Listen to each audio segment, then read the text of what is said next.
시청자 여러분 안녕하십니까? 마켓 시그널 시작합니다. 이주혜입니다. 조민재입니다. 네, 빅테크의 실적이 나왔습니다. 테슬라의 실적, 시장이 예상했던 대로 예상치를 하회하는 모습 보였고요. 알파벳은 AI 호황으로 전망치를 상회하는 실적이 나왔습니다. 여기에 이제 관세 협상에 대한 기대감이 상당히 크게 불러오고 있는데 지금 일단 일본과는 협상이 끝났고 앞으로 EU에 대한 기대감 그리고 내주에 이 중국과의 협상도 예정이 되어 있어서 여기에 대한 기대감이 훈풍 불고 있습니다. 네, 또 현재 시각으로 오후 트럼프 대통령의 AI 관련 행정서명을 앞두고 이 반도체단에서 장 후반 들어서 다시 한번 상승하는 흐름이 나왔는데요. 과연 3대 지수는 어떻게 마무리를 지었을지 지금 바로 만나보시죠. 자, 이 다우지수는 1.14% 큰 폭으로 뛰어 올랐고요. 나스닥은 0.61%, S&P 500도 0.78%, 3대 지수 모두 강한 상승 흐름 보여줬습니다. 가장 먼저 무역 합의 어제 우리 시각으로 어제 오후쯤에 전해진 소식이었죠. 이 트럼프 대통령이 일본과의 이 상호 관세를 기존 25% 대비해서 상당히 좀 낮춰 잡은 15% 수준에 합의했다는 소식에 어제 니케이 지수 같은 경우에는 3.5% 이상 급등했습니다. 여기서 중요한 점이요. 자동차 품목 관세가 12.5%로 굉장히 낮아졌는데 이 때문에 어제 우리 시장에서는 이 현대차가 7% 급등을 보이는 등 자동차주가 전반적으로 굉장히 강한 흐름을 보여줬었죠. 우리도 만약에 비슷한 관세율이 적용이 된다면 굉장히 선방한다는 평가가 주요한데요. 기존의 FTA까지 감안을 한다면 일본은 FTA 국가가 아니지 않습니까? 우리가 오히려 일본 자동차보다도 한국 자동차가 더 유리한 고지를 선점할 수 있다라는 전망들이 현재 속속들이 나와주고 있고요. 두 번째로 이 백악관이 AI 행동 계획을 밤사이에 발표했습니다. 이 때문에 이제 밤사이에 엔비디아를 포함한 지난 스타게이트 사건으로 인해서 강하게 급락 나왔던 그런 반도체 종목들이 다시 한번 되돌리는 흐름 나왔는데요.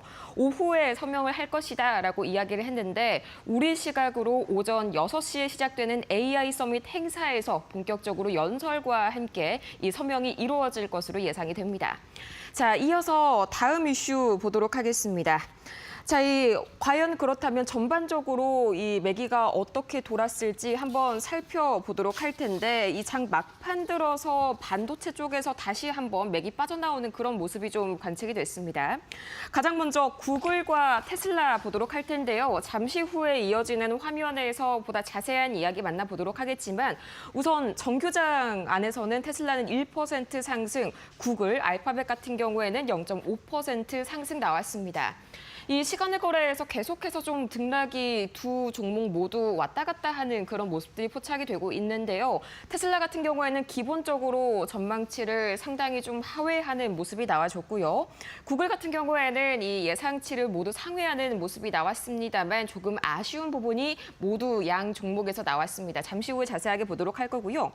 우선 엔비디아의 경우에는 2.27% 크게 뛰어 올랐습니다. 이 레드번이요. 목표 주가를 178달러에서 192달러로 상향 조정한 점이 큰 영향을 받았는데요.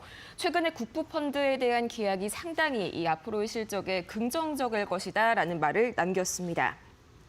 또 제가 방금 말씀드린 것처럼 브로드컴 1.8%, AMD 2.53%, 팔란티어가 3.7% 이렇게 오르는 등 이 AI 행동 관련한 행정명령 서명을 앞두고 굉장히 AI 쪽에 강한 기대감이 유입이 됐고요. 이 AI 행동 계획 주요 골자를 좀 말씀을 드리자면 중국을 견제하기 위해서 AI에 관련된 규제들을 완화하고 또 허가 절차를 간소화한다 이런 내용들이 담겨 있습니다.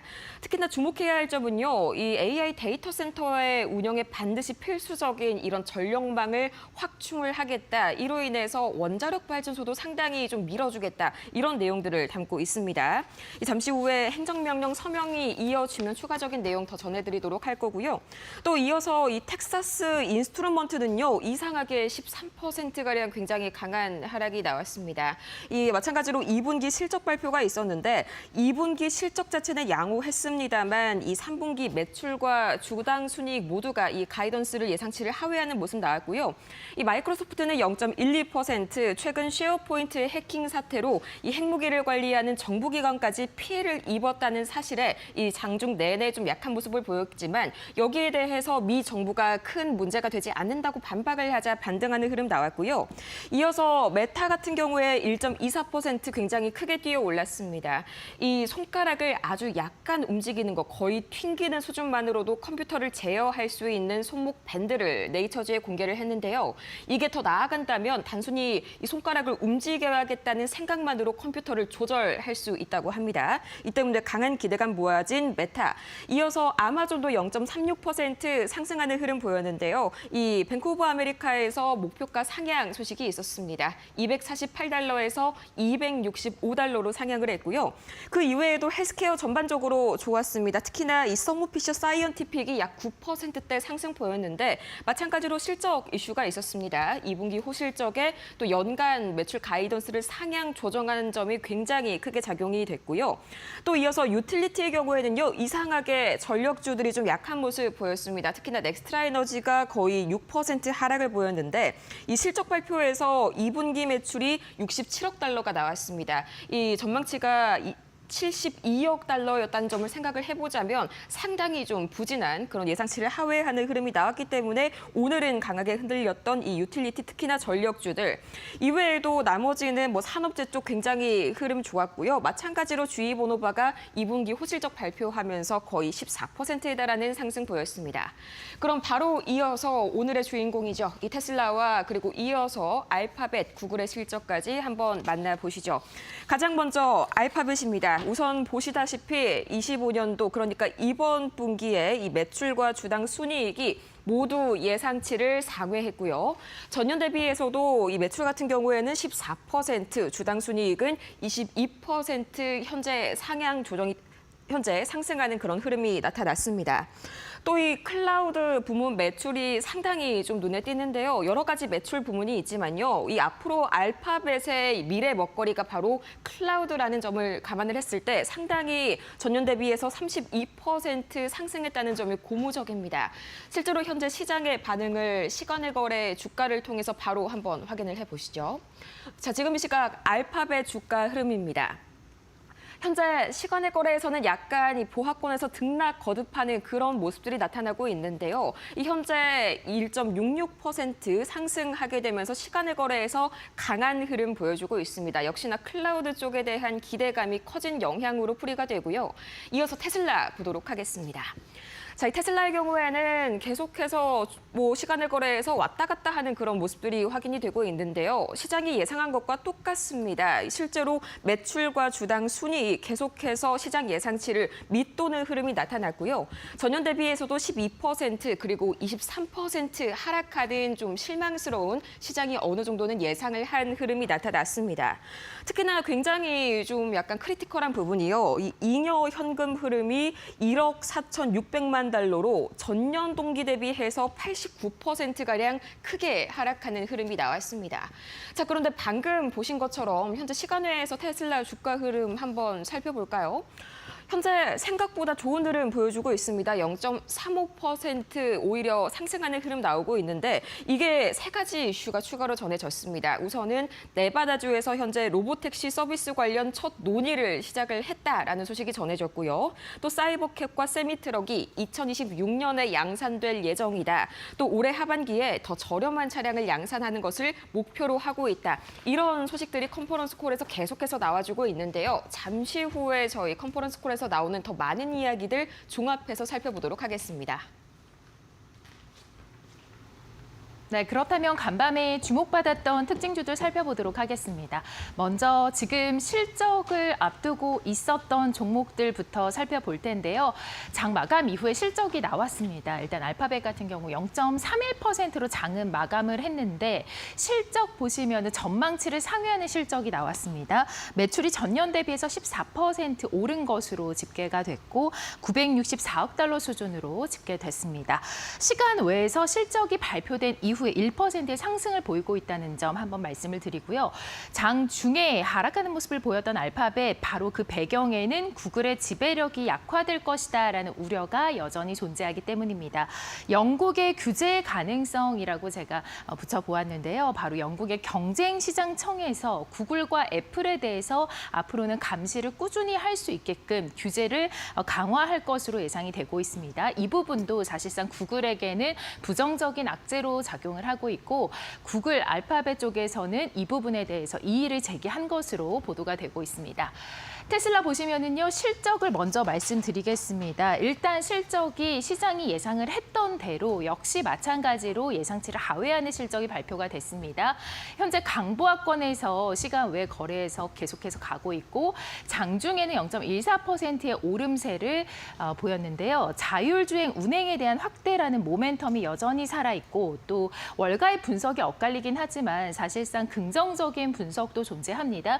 로보택시와 완전 자율주행 과 관련해서는 여전히 고평가 가치가 있는 큰 부가가치를 창출할 수 있는 종목이라는 얘기가 나오고 있고 또 LA 도심에 이 다이너를 오픈하면서 이 부분도 약간의 호재로 작용을 하고 있습니다. 다음 종목들 살펴보도록 하겠습니다. 보시면은요, 메타가 이 손으로 컴퓨터를 제어할 수 있는 손목 밴드를 공개를 했습니다. 스마트 글래스에 이어서 AI와 관련된 아이템을 꾸준하게 내놓고 있는 메타인데요. 이렇게 굉장히 획기적인 상품들이 꾸준하게 나오고 있다는 점에서 투자자 리포트도 상당히 좋습니다. 1%가량의 오름세를 보였습니다. 아마존 0.36%의 상승 흐름이었습니다. 역시 마찬가지로 아마존도 모멘텀이 있었는데요. 바로 웨어러블 AI 스타트업 비를 인수하면서 앞으로 아마존의 알렉사 기기에 이 비의 기술을 도입할 것으로 예상이 되고 있습니다. 상승하는 흐름으로 마감됐습니다. 팔란티어 올랐습니다. 일단 이 트럼프 행정부의 감세한의 수혜주로 부각이 되고 있고요. 상승 여력이 여전하다라는 모멘텀도 강하게 들어오면서 3%대 강한 흐름 보였습니다. 다음 종목들 살펴보도록 하겠습니다. 네, 실적이 테슬라와 알파벳 이외에도 발표가 된 종목들 보시면은 AT&T가 1%가량 올랐습니다. EPS 0.54달러로 예상치를 상회하는 실적이 나왔고 무선 가입자도 2분기에 예상치를 상회하면서 매출 그리고 실적으로 이어질 가능성도 높습니다. 향후의 실적이요. 그리고 텍사스 인스트루먼트도 13%가량의 급락을 하는 모습을 보였는데 3분기 가이던스가 굉장히 실망스럽다라는 분석 리포트 쏟아지고 있습니다. 2분기 실적은 괜찮았지만 향후 미래에 대한 이 관세 리스크가 상당히 크다라는 우려감이 제기가 되고 있습니다. 다음 종목들 살펴보도록 하겠습니다. IB 투자 의견 나온 종목 보겠는데요. 엔비디아 오늘장에서 강했습니다. 2%가량 올랐고요. 투자 의견 매수 유지하고 역시 마찬가지로 AI의 향후 모멘텀이 그 배경이겠죠. 목표 주가 192달러로 상향하는 리포트 제시됐습니다. 특징주 살펴봤습니다. 검사의 뉴욕 증시에서 매크로 지표들은 어떻게 움직였는지 바로 살펴보도록 하겠습니다. 가장 먼저 달러 인덱스 보도록 하겠습니다. 달러 인덱스가 어느덧 0.2% 또 추가로 약세를 보이게 되면서 장중에는 96선까지 밀려나기도 했습니다. 이어서 이 달러 인덱스가 약세를 보이다 보니까요. 원달러 환율의 경우에는 원화가 상대적으로 강세를 보이게 되면서 6원 가까이 내려앉았습니다. 이 때문에 외인들의 수급에는 부담이 더 완화될 것으로 외인 수급이 조금 더 늘어나지 않을까 하는 그런 기대감을 모아주고 있고요. 1374원 선 현재 지나가고 있습니다. 비트코인의 경우에는 0.8% 추가로 내렸습니다. 아직까지는 11만 8,400달러 선, 8,000달러 선 중반에 머무르고 있지만요. 안 좋은 소식, 악재가 한 가지 있었습니다. 이 SEC가 미국 증권거래위원회죠. 이 SEC가 비트와이즈 ETF 승인을 무기한 연기, 그러니까 중단했다는 소식이 전해졌기 때문인데요. 아직까지 이 비트와이즈 ETF가 비트코인, 또 이더리움, XRP, 폴카닷 이런 주요 가상자산을 추종함에도 불구하고 이게 무기한 연기됐다는 뜻은 그만큼 암호화폐를 규정하는 그런 기준들이 모호하다는 걸 보여주는 반증입니다. 이 때문에 현재 이 가상자산 시장 전반적으로 흔들리는 모습 나와주고 있고요. 자, 금 같은 경우에는 0.2% 하락하고 있습니다. 이 일본 일본 더 나아가서 유럽연합과의 어떤 이런 무역 합의가 계속해서 진척이 되고 있다는 소식이 밤사이에 들려왔는데 이 덕분에 안전자산에 대한 선호 심리가 좀 줄고 오히려 리스크 테이킹, 위험 자산을 더 선호하는 심리가 증가하면서 금 가격은 3,400달러 선이 무너졌고요. 마찬가지로 안전자산에 대한 선호 심리 줄어들게 되면서 국채 금리는 오히려 급등했습니다. 그만큼 이 국채 수요가 줄어들게 되니까 국채 가격도 내려가게 되는 거고요. 또 10년물과 2년물 사이에 이 장단기 금리 차가요. 30bp 이상 현재 벌어진 상태입니다. 이게 상당히 전일비 대비해서 15% 이상 크게 뛰어오른 건데 한마디로 앞으로 미국 경기에 대한 자신감이 조금 더 커졌다. 이렇게 한번 해석을 해볼 수가 있겠습니다.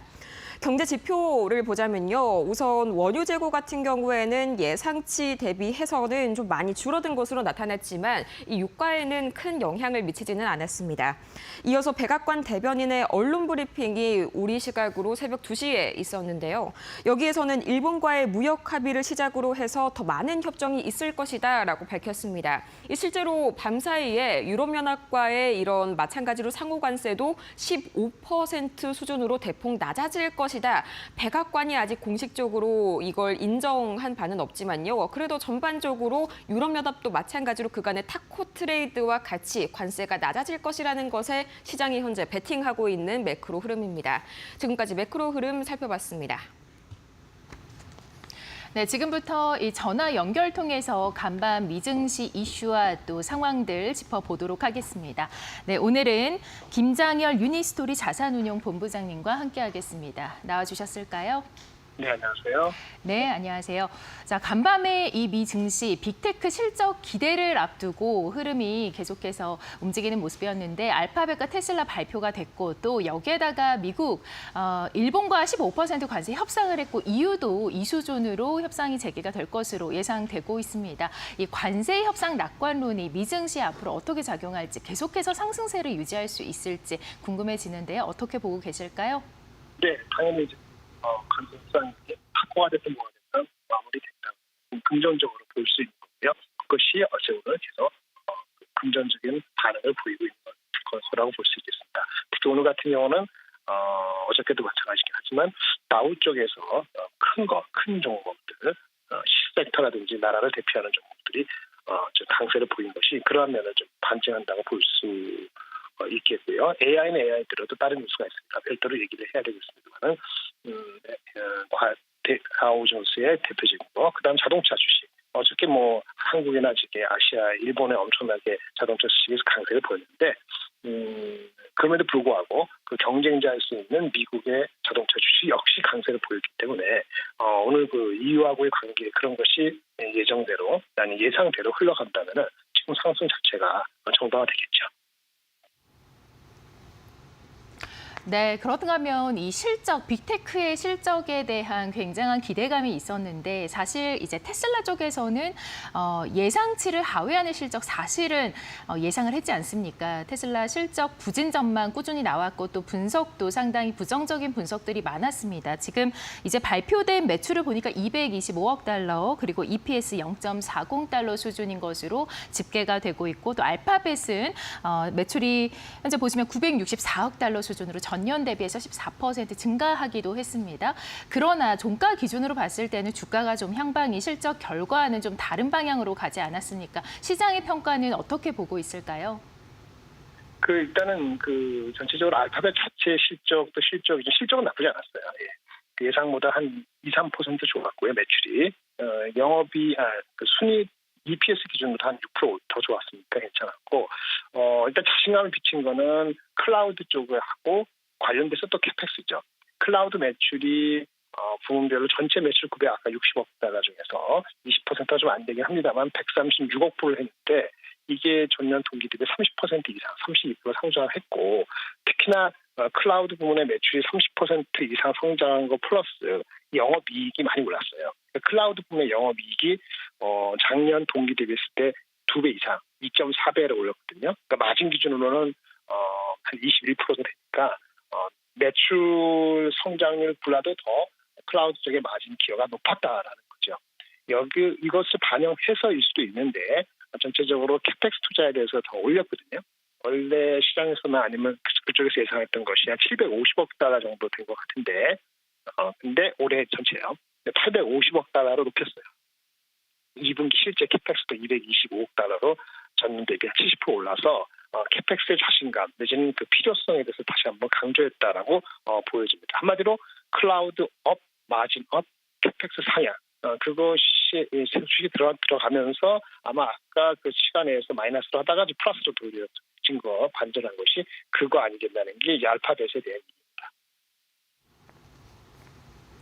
네, 말씀하신 대로 이 알파벳 같은 경우 이 클라우드 부문이 30% 넘게 증가를 했다라고 말씀을 해주셨네요. 자, 테슬라는 좀 어땠을까요? 테슬라는 그냥 유지입니다. 유지라는 것이 매출 부합했고요. EPS도 부합했고요. 약간 사람들이 매력을 하는데 그거는 예상 자체에 대한 범위가 달랐기 때문에 224억이었지 225억 달러인지 하는 거니까 대체로 부합했다 보시면 됩니다. 원래 이제 그 인도량이 이미 한 주 전에 다 파스됐기 때문에 단가 곱하기 해가지고 영업이익하고 이렇게 봐야 되는데 매출 오케이고요. EPS 예상되고요. 세부적으로 하면 GPM, 그러니까 매출 총이익률은 약간 0.67%, 그러니까 1%포인트 안 되게 T값 올라갔다고 볼 수 있겠고 그래서 영업이익률도 베이스는 낮지만 전분기가 워낙 낮아서 전분기 2.1%인데 이번 분기 4.1%니까 소폭 예상보다 우려보다 좋았다 이렇게 표현을 실적적으로는 그렇게 얘기할 수 있겠습니다. 네, EPS는 예상대로고 영업이익은 소폭 줄어들었다라고 말씀을 해주셨습니다.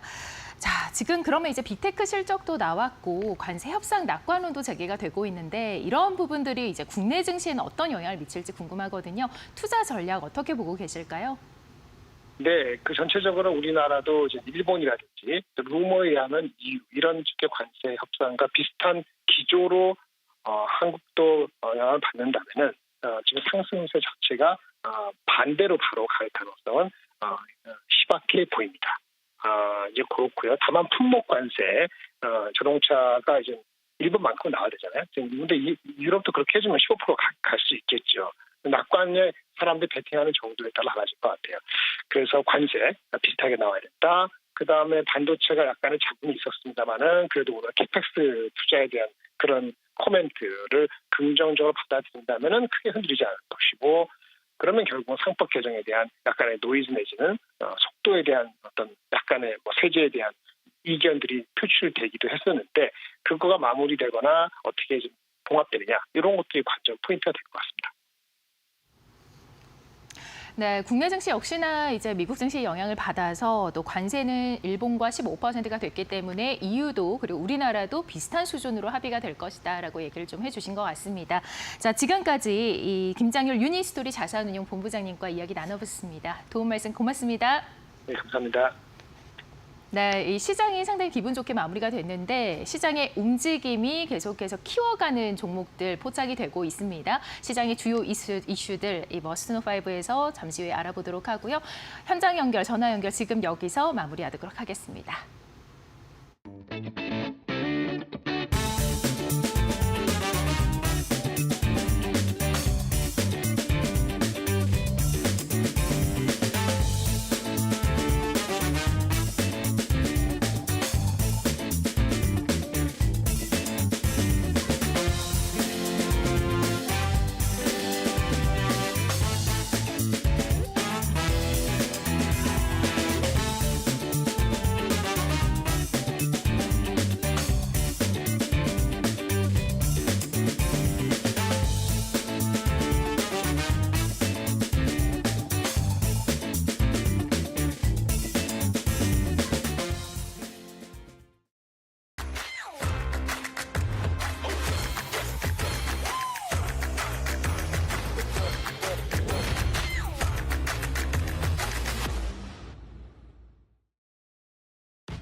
네, 머스노5 살펴보도록 하겠습니다. 자, 기다리고 기다렸던 빅테크 실적이 장 마감 이후에 나왔습니다. 일단 알파벳과 그리고 테슬라를 시작으로 출발을 하는데요. 테슬라 먼저 보시면은 이전에 장 중에는 고평가다, 또 강력한 성장이다 하면서 월가 분석이 상당히 엇갈렸는데요. 테슬라 실적이 나왔는데 역시나 예상치를 하회하는 실적이 나왔습니다.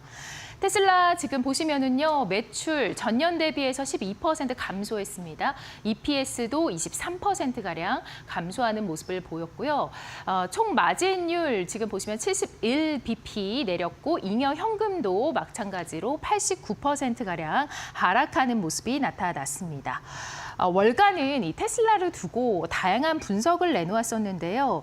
일단 부정적인 전망을 내놓은 부분은 바로 UBS 쪽이었습니다. 일단 테슬라가 근본적으로 고평가된 부분이 있다라고 말을 하면서 자동차 부문에서 펀더멘털 약화, 또 100% 마진을 제공하던 신용 판매 중단, 실적 추정치 하향 가능성까지 제시를 하며 CEO 리스크도 부담 요인이라고 분석을 했습니다. 목표 주가는 215달러 현재 제시를 한 상황이고요. 반대로 가장 높은 목표 주가를 유지한 곳이 바로 스티펠이었습니다. 테슬라가 향후에 수년간 강력한 성장을 이어갈 것이라며 목표 주가를 450달러로 제시를 하고 있습니다. 리프레시된 모델 3와 모델 Y, 여기에 저가형 모델 2 출시가 본격화되면 이 수요가 급증할 것이라며, 여기에 자율주행 기반의 등락의 기반의 이 완전 자율주행과 사이버캡은 중장기적인 이 큰 부가가치를 창출할 것이라고 이야기했습니다.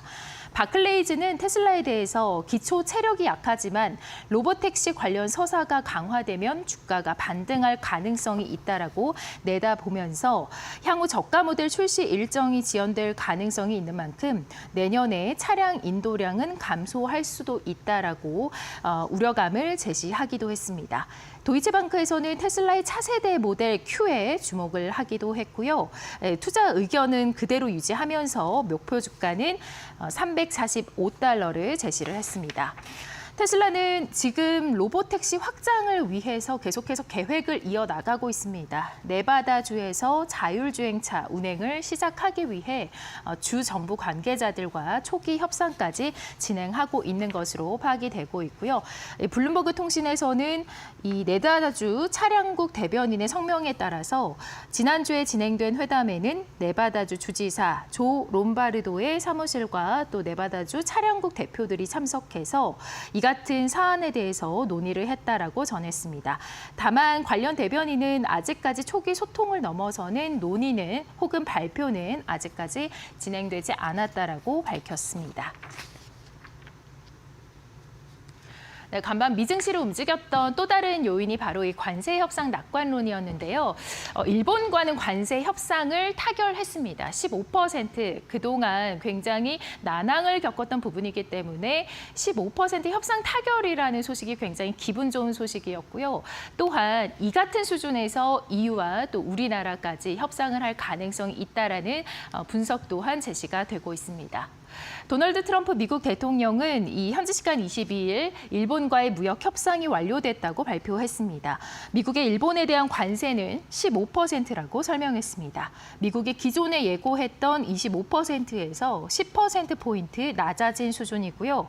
그러면서 일본이 미국에 5,500억 달러, 우리 돈으로 약 759조 원에 달하는 투자를 진행할 예정이라며 이를 통해서 수십만 개의 일자리가 창출될 것이라고 주장했습니다. 또한 아마도 가장 중요한 것은 일본이 자동차와 트럭, 쌀과 일부 농산물 등에서 자국 시장을 개발한다는 것이라면서 일본이 상호 관세와 자동차 품목 관세율을 15%로 낮추는 조건으로 미국에 5,500억 달러를 투자하는 선물 보따리를 안겼다라고 밝혔습니다. 이에 따라서 한미 2+1, 이 2+2 통상 협의를 이틀 앞둔 이 한국의 경우에는 비상이 걸렸는데요. 미국이 우리나라에도 비슷한 요구를 할 가능성이 크기 때문입니다. 한국의 장점인 이 제조업 협력 패키지를 활용해서 최소한의 양보로 일본 수준 이상의 관세 인하를 얻어내는 게 새로운 과제로 떠올랐습니다. 그런가 하면 버티던 이유도 미국과 일본의 이 같은 전격 무역 합의에 무너지고 있습니다. 파이낸셜 타임즈에 따르면 미일 합의와 유사하게 EU가 15% 관세율을 부과하는 것으로 거의 무역 합의에 이르렀다라고 보도를 했고요. 이는 현재 EU가 미국에 수출할 때 부담하는 관세율과 거의 비슷한 수준인 것으로 전해지고 있습니다. 어쨌든 이 EU가 현 수준 관세로 미국과 무역 합의에 이르게 된다라는 사실입니다. 그런가 하면 미중도 오는 27일 협상을 위해서 만남을 갖고 양국 간 기존 합의에 기반한 협상을 지속해 나갈 것으로 예정이 되어 있는데요. 중국 경제실세인 허리펑 국무원 이 부총리가 오는 27일부터 30일 사이 스웨덴을 방문해서 미국과 무역 회담을 진행합니다. 이와 관련해서 이 스콧 베센트 미국 장관은 폭스 비즈니스와 인터뷰에서 내달 이 같은 중국 측의 대화가 스톡홀름에 있을 것이라고 전하면서 트럼프 집권 2기의 행정부 출범 이후 세 번째 고위급 무역 회담을 개최할 것을 예고하고 있습니다. 네, 빅테크들의 AI 쪽 움직임이 심상치 않습니다. 계속해서 키워나가고 있는 것은 알고 있었지만 아이템으로 승부를 보고 있는데요. 지금 구글 쪽에서 나온 아이템 바로 셀프 학습을 할 수 있는 탐구 로봇이 제시가 됐고 여기에 메타 쪽에서는 스마트 글래스를 발표한 지 얼마 되지 않았는데도 불구하고 손목 밴드까지 공개했습니다. 손목 밴드는 손으로 컴퓨터를 제어하는 상품인 것으로 전해지고 있습니다. 구글의 인공지능 조직 구글 딥마인드가 탁구 로봇을 공개했습니다. 지난 21일 현지 시간으로 미국 전기전자공학회에서 발간하는 과학기술 전문지 IEEE 스펙트럼을 통해서 두 개의 로봇팔이 탁구공을 받아치는 탁구 로봇을 선보였습니다. 공개된 영상에는 로봇팔이 이 탁구대 양쪽에서 레일을 따라 2차원적으로 움직이면서 상대 로봇팔이 넘긴 공을 받아치며 랠리를 하는 장면이 담겨 있는데요. 구글 딥마인드는 지난해 8월 인간과 탁구하는 로봇을 공개했는데 이번에 발표한 이 탁구 로봇은 로봇 간 경기를 통해 스스로 학습하며 기술을 익히는 형태입니다. 연구진은 이 탁구의 이러한 환경이 로봇이 실시간으로 상호작용하고 또 복잡한 물리 법칙을 이해하며 적응형 전략을 배우는 데 최적이라고 판단을 하면서 설명을 했습니다. 탁구 로봇은 처음에는 두 로봇이 랠리를 이어가는 연습부터 시작해서 경쟁 모드로 전환하고 또 사람과 대결도 병행을 했습니다. 그런가 하면 페이스북 모회사 이 메타에서는 손 제스처를 이용해서 컴퓨터를 제어하는 AI 기술이 선보여졌는데요. 현지 시간 23일 이 네이처에 실린 논문을 통해서 멀리 떨어진 곳에서도 손의 움직임만으로 컴퓨터를 제어할 수 있게 하는 손목 밴드가 공개됐습니다. 이 손목 밴드를 차고 손을 부드럽게 돌리면 노트북 화면에서 커서를 움직일 수 있고요. 엄지와 검지를 맞대면 데스크톱 컴퓨터에서 앱이 실행됩니다. 연필을 쥐고 있는 것처럼 공중에 이름을 쓰면 글자가 스마트폰 화면에 나타나기도 합니다. 리어든 부사장은 손가락이 움직이기도 전에 전기 신호를 감지할 수 있다라고 이야기했고요. 이 손목 밴드는 사용자가 기기를 직접 만지지 않고도 제어할 수 있는 기술 개발의 하나로 노트북과 스마트폰은 물론 현재 우리가 사용하는 디지털 기기를 대체할 수 있는 새롭고 간편한 인터페이스를 만드는 것을 목표로 하고 있습니다.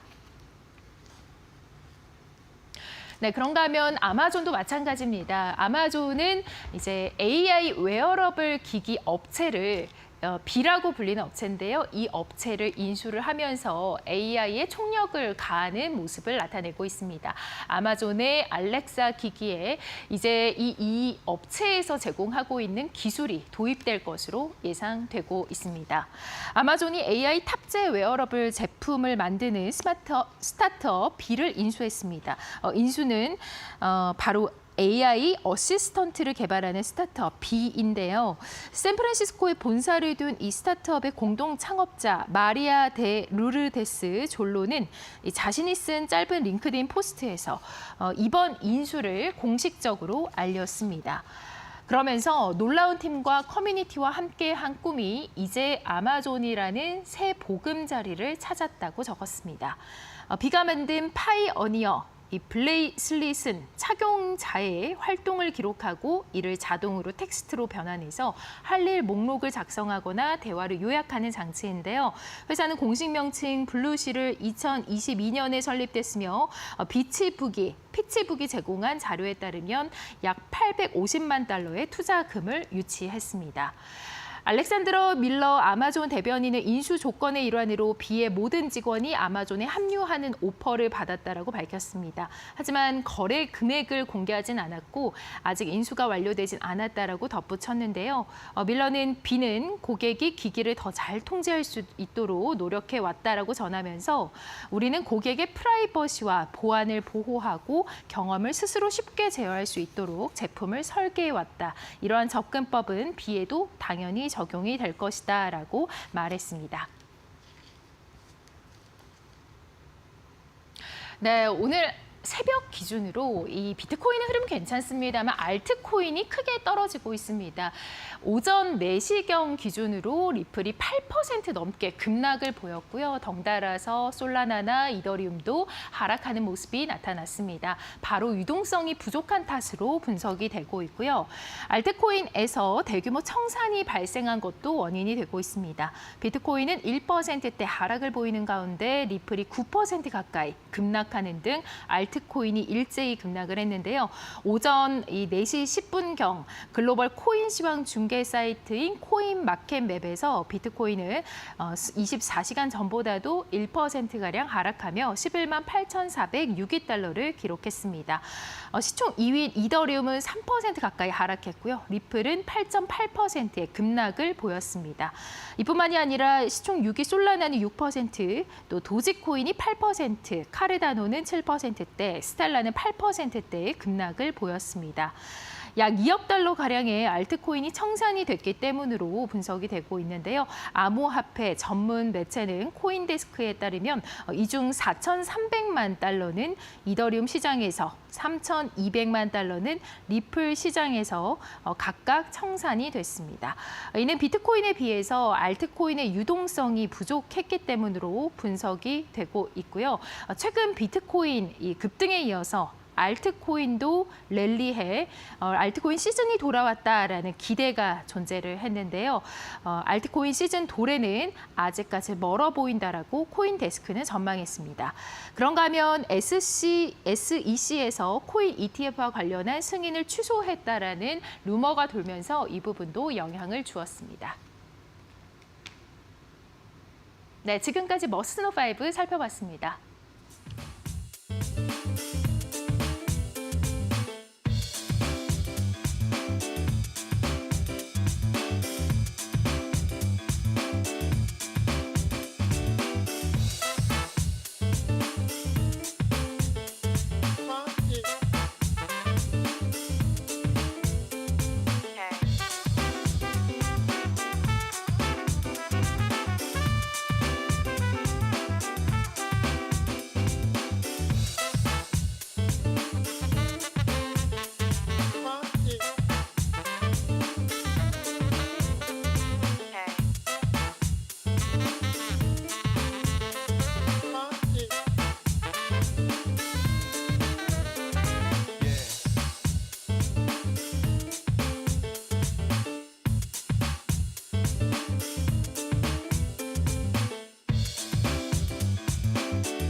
안녕하세요. 웨어토코 신일섭입니다.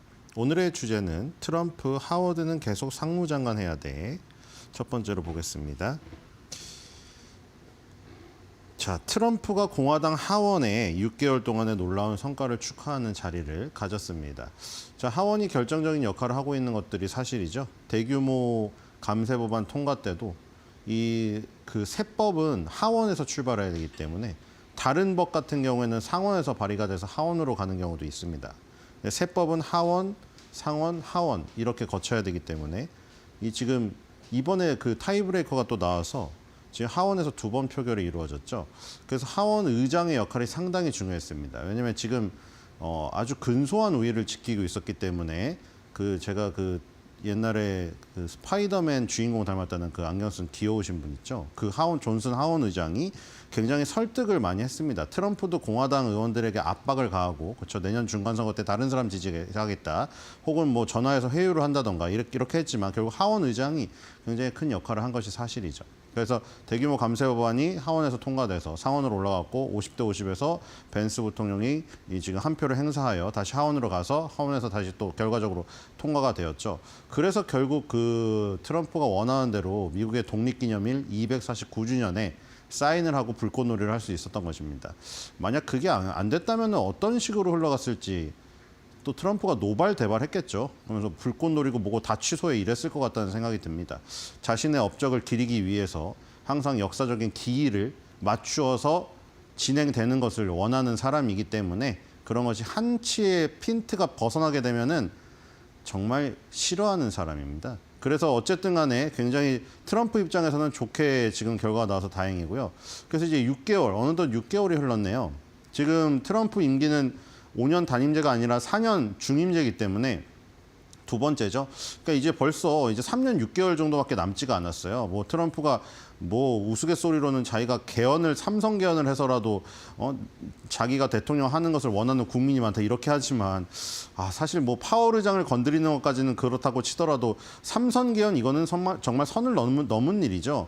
그렇기 때문에 이제 3년 6개월밖에 남지 않아서 이제 바쁘게 달려야 됩니다. 왜냐하면 스콧 베센트 재무장관, 러트니 상무장관이 계속 얘기하는 대로 지금 1년마다 1%씩 부채 비율을 낮춰서 부채 비율을 1%대로 떨어뜨리고 퇴임하겠다고 분명히 말을 했거든요. 4%대, 3%대죠. 지금 GDP 대비 부채 비율이 바이든한테 물려받은 것들이 6.5% 정도 되고, 지금 그 상황에서 대규모 감세 법안으로 부채를 또 안았지 않습니까?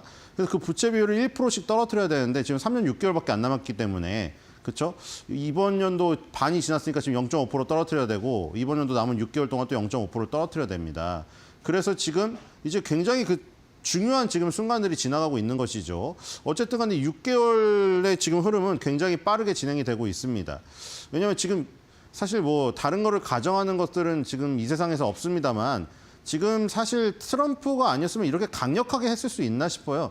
지금 사실 보시면 아시다시피 중국이 굉장히 여러 부분에서 굴기를 하려고 하잖아요. 군사적으로도 계속 남중국해 아니면은 미국과의 관계에서 계속 침략을 도모를 하고 있고, 그 정치적이나 경제적이나 다 마찬가지잖아요. 그래서 저렇게 강력한 사람 아니면 중국을 막을 수 있을 것인가, 시진핑을, 그런 생각이 좀 들기도 합니다.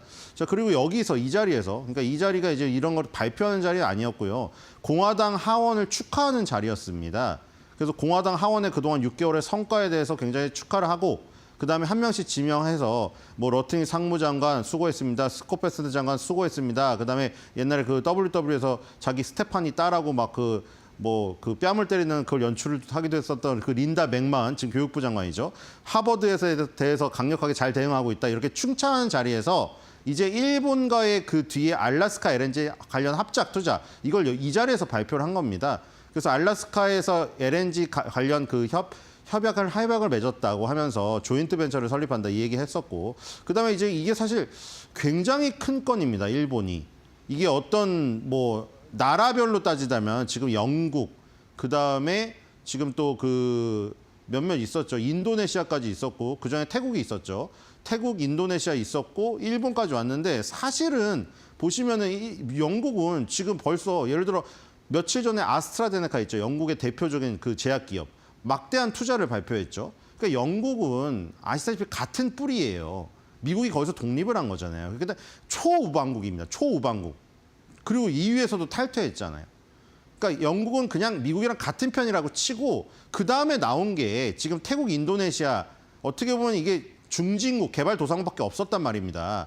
가장 중요한 큰 덩어리인 일본이 넘어왔기 때문에 이게 전환점이라고 평가하는 사람들이 지금 많거든요, 사실. 이 일본이. 그렇기 때문에 일본하고 그걸 넘겨버렸기 때문에 이제 8월 1일까지 남은 이 상황에서 이 지금 유럽 기업들이라든가 다른 기업들의 투자가 쏟아져 들어올 것이다라고 이렇게 자신감 있게 말할 수가 있는 것이고, 왜냐면 그럴 수밖에 없습니다. 이게 어떻게 보면 순차적으로 기다리고 있는데 서로 먼저 매를 맞아라 약간 미는 느낌이거든요, 이게 지금. 근데 일본이 지금 약간 본보기 시범 케이스가 돼버렸죠. 기준 잣대가 돼버렸기 때문에. 그리고 이제 하워드 러트닉을 칭찬 안 할 수가 없는 것이죠. 이 상무장관이 그런 협상의 과정에서 가장 중요한 키 역할을 했기 때문에 그래서 하워드가 이제 원래 대기업을 운영하시던 그러니까 지금 민간에 있던 인재들을 뽑아온 거잖아요. 지금 스콧 베센트 재무장관 같은 경우에는 이 지금 그 조지 소로스 아래서 조지 소로스 펀드를 운용해서 막대한 수익을 얻으셨던 분이고 월가에서 어떻게 보면은 이 영웅이고 그다음 하워드 같은 경우에는 대기업을 운영해가지고 또 돈을 엄청나게 벌어서 기업의 목표가 그거잖아요. 마진을 많이 남겨서 성공하는 거. 그래서 그분을 정부에 모셔온 거예요. 이 양쪽에 상무장관, 재무장관을. 그래서 이제 절대 민간 부분으로 돌아가지 않을 것이다. 왜냐하면 되게 만족한다는 뜻이죠. 지금 트럼프 입장에서 하워드가 지금 너무 만족스럽기 때문에 민간 부분으로 절대 돌아가지 않을 것이다. 영원히 상무장관 해라 이겁니다. 자기 시절에는. 자, 그리고 이제 두 번째입니다. 러트닉 일본 도요타 지키기 위해 미국에 5,500억 달러 주고 10% 할인 쿠폰 사다. 지금 어제 이제 러트닉 상무장관이 나와서 당연히 이제 이런 것이 수순 아닙니까? 트럼프가 대표적으로 발표를 하고 트럼프가 세부적인 거 하나하나까지 발표할 시간은 없기 때문에 러트닉 상무장관이라든가 스콧 베센트 재무장관이 이렇게 언론 인터뷰를 돌면서 자세한 얘기들을 합니다. 근데 여기서 정말 충격적인 상황이었죠. 왜냐하면 그때 이시바 총리 얘기했잖아요. 자기 그 일본에 가서는 우방이라도 절대 용서할 수 없다. 당당히 말해야 되지 않습니까? 막 이렇게 외쳤잖아요. 큰 소리로. 그거 다 선거운동 기간에 선거 행위였다는 게 드러났습니다. 그렇죠? 강력하게 한마디도 못하죠. 여기 와가지고 지금 내놓은 걸 보세요. 지금 이게 경악할 만한 수준이더라고요, 지금. 러트닉 상무장관이 나와서 말했는데 자, 일단 5,500억 달러 규모의 기금에 대한 얘기가 나옵니다. 자, 근데 도대체 저 막대한 금액을 투자를 왜 발표했느냐. 지금 되게 재밌어요. 자, 프로젝트를 선택하고 결정하고 실행할 수 있는 권한을 준다. 이게 정말 웃기거든요. 자, 프로젝트를 선택하고 결정하고 실행할 수 있는 권한을 일본에 준대요. 근데 이 권한이 도대체 무슨 권한인 것인가? 정말 권한인 것인가? 자, 예를 들어서 미국에서 이 예를 든 겁니다. 러트닉 상무장관 예를 들었어요. 자, 예를 들어서 미국이 만약 항생제를 만든다. 미국은 지금 항생제를 안 만든답니다. 근데 일본이 이 미국에서 항생제를 만들려고 하는 프로젝트의 돈은 일본이 된다 이거예요. 지금 보시면 다 계속 똑같은 과정이죠. 그 G7 가서, EU 가서, 나토 가서 계속 그렇게 얘기했잖아요. 뭐 우리가 뭐를 계획을 세우면 돈은 너네가 내야 돼. 뭐 이런 개념이죠, 지금도.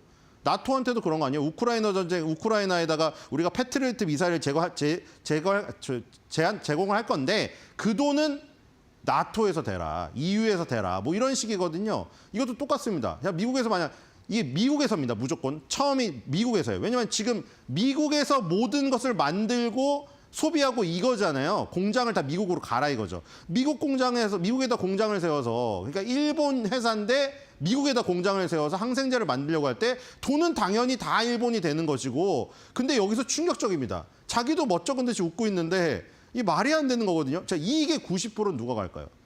일본이 프로젝트 자금을 다 댔는데 우리가 상식적으로 생각해서 그런 절반은 일본이 가야 되지 않겠어? 생각하지 않습니까 지금? 돈을 다 사업을 하는데 돈을 100%를 댔어요. 그럼 그 사람한테 솔직히 절반은 대줘야 되지 않아요? 근데 이익의 90%를 누가 먹느냐? 미국 납세자가 갔습니다. 그 10%만 일본 납세자에게 분배가 돼요. 자, 이게 과연 협상인가요? 이거는 그냥 통보입니다. 통보. 자, 그리고 그러면 일본은 왜 저렇게 아니 프로젝트 돈을 다 대놓고 90%는 다 미국 납세자한테 가는 이 지금 것을 왜 했느냐? 관세율 낮추려고. 관세율. 자, 그리고 또 예를 듭니다. 예를 들어 또 반도체. 지금 아이템들이 어디서 나온 아이템들인지 기억나시죠? 의약품, 반도체 이런 거에 대해서 트럼프가 나중에 따로 품목별 관세를 매긴다고 말했던 그 부분이잖아요. 지금 기억하십니까? 철강 알루미늄 50% 붙어 있고요. 자동차에 25% 붙어 있어요. 이거는 상호 관세라고 하는 예를 들어 인도네시아에 19% 붙었고 일본은 결과론적으로 15% 붙었거든요. 그 상호 관세 이외에 품목별 관세 따로 있잖아요. 중국에는 펜타닐 관세라고 20% 있고. 그렇죠? 철강 알루미늄은 전 세계에 50% 관세 있고 자동차는 25% 관세가 따로 있어요, 지금. 그리고 반도체 의약품은 나중에 따로 발표한다고 했어요. 근데 거기서 지금 예를 든 게 그거죠. 그 두 개잖아요. 지금 의약품 반도체 프로젝트를 한다고 했을 때 지금 일본이 돈을 다 대야 된다. 일본이 내는 돈이 1,000억 달러씩 내야 된다는 겁니다. 이게 지금 결국 그리고 하고 싶은 게 이거잖아요. 반도체 칩도 미국에서 만들어야 된다. 지금 다 미국에서 메이드 인 아메리카 지금 원하는 거잖아요. 프로젝트 전체 자금을 지원한다. 일본 그러니까 무슨 짓을 해도 일본은 1,000억 달러를 내야 됩니다. 그러니까 예를 들어서 미국 안에서 항생제를 만든다. 미국 안에서 반도체 칩을 만든다. 미국 안에서 히토류 광산을 개발한다. 이러면 전부 다 일본이 1,000억 달러를 내야 된다는 겁니다. 지금. 충격적이죠. 제네릭 의약품, 반도체 필수 광물을 생산하고 싶은데 거기에서는 다 돈을 내야 된다. 그래서 얻은 게 뭐냐? 그래서 얻은 게 15%예요. 이게. 그렇게 했는데도 10% 미만으로 못 떨어집니다. 15%를 기본으로 깔고 가야 되는 거예요. 겨우 그거 하려고 일본이 저렇게 내놓은 거예요. 지금. 그럼 일본이 지키려고 했던 건 뭐냐? 딱 하나밖에 없어요. 니케이 증시의 시가총액 1위. 도요타. 그거 지키려고 저거 다 내준 겁니다, 지금. 자, 도요타 자동차마저 미국에 가서 생산할 수는 없으니 도요타는 일본에서 생산하고 싶다는 거죠. 그러니까 다 내주고 겨우 얻은 게 15%다. 왜냐? 자동차 품목별 관세가 25%잖아요. 그 15%로 10% 깎으려고 저거 다 내준 거예요, 지금. 5,500억 달러 규모의 펀드 자금 조성하죠. 미국이 거기서 무슨 프로젝트 한다고 하면 일본이 다 대죠. 근데 그 다 대준 대가로 수익이 얻어지는 거는 단 10%만 일본 납세자한테 가죠. 그렇게 불합리한 것을 다 저기 수긍하면서 얻어낸 게 겨우 10%라니까요, 지금.